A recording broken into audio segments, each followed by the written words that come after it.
மயிலாடுதுறை மாவட்டம் சீர்காழி அடுத்த செம்பத நெருப்பு வடக்கு தெருவை சேர்ந்தவர் ராஜா மகன் பிரதாப்.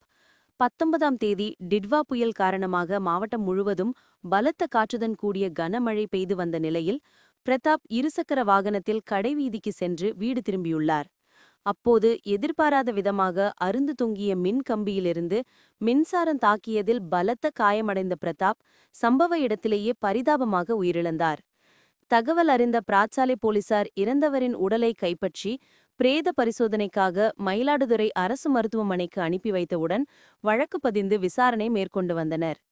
விபத்து குறித்து அறிந்த தமிழக முதல்வர் மு.க.ஸ்டாலின் அவர்கள் உத்தரவின் பேரில் உயிரிழந்த பிரதாப் குடும்பத்திற்கு ரூபாய் 10 லட்சத்திற்கான நிவாரணத் தொகையாக வழங்கப்பட்டது. சீர்காழி சட்டமன்ற உறுப்பினர் எம்பி பன்னீர்செல்வம் நேரில் சென்று ஆறுதல் கூறி ரூபாய் 10 லட்சத்துக்கான காசோலையை பிரதாப் பெற்றோரிடம் வழங்கினார். இந்நிகழ்வில் வருவாய் கோட்டாட்சியர் சுரேஷ், வட்டாட்சியர் அருள்ஜோதி மற்றும் மின்வாரியத்துறை அதிகாரிகள் உள்ளிட்டோர் கலந்து கொண்டனர்.